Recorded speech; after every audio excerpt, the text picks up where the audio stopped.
আগামী ২৮ মে সারা দেশে উদযাপিত হবে ঈদুল আজহা। এমপিওভুক্ত বেসরকারি মাদ্রাসার শিক্ষক কর্মচারীরা ঈদের আগে মে মাসের বেতন পাবেন না বলে জানা গেছে। আজ শনিবার নাম প্রকাশ না করার শর্তে শিক্ষা মন্ত্রণালয় ও মাদ্রাসা অধিদপ্তরের কয়েকজন ঊর্ধ্বতন কর্মকর্তা দ্য ডেইলি ক্যাম্পাসকে বলেন, একদিকে মে মাস প্রায় শেষের দিকে এবং ২৮ তারিখ কোরবানির ঈদ, সব মিলিয়ে আমাদের চিন্তাভাবনা ছিল, কিন্তু কার্যদিবসের সময় না থাকায় দেওয়া সম্ভব হচ্ছে না। তবে ঈদুল আজহার ছুটি শেষে অর্থাৎ প্রথম কার্যদিবস থেকেই মাদ্রাসা শিক্ষক কর্মচারীদের বেতন দেওয়ার ব্যাপারে কাজ শুরু করা হবে।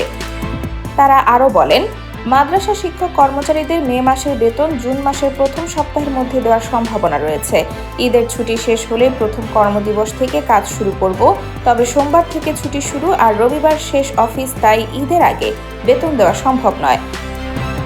শিক্ষা মন্ত্রণালয়ের কারিগরি ও মাদ্রাসা শিক্ষা বিভাগ সূত্র জানায়, ঈদের আগে শিক্ষক কর্মচারীদের মে মাসের বেতন দিতে হলে শিক্ষামন্ত্রীর বিশেষ নির্দেশনা দরকার হবে।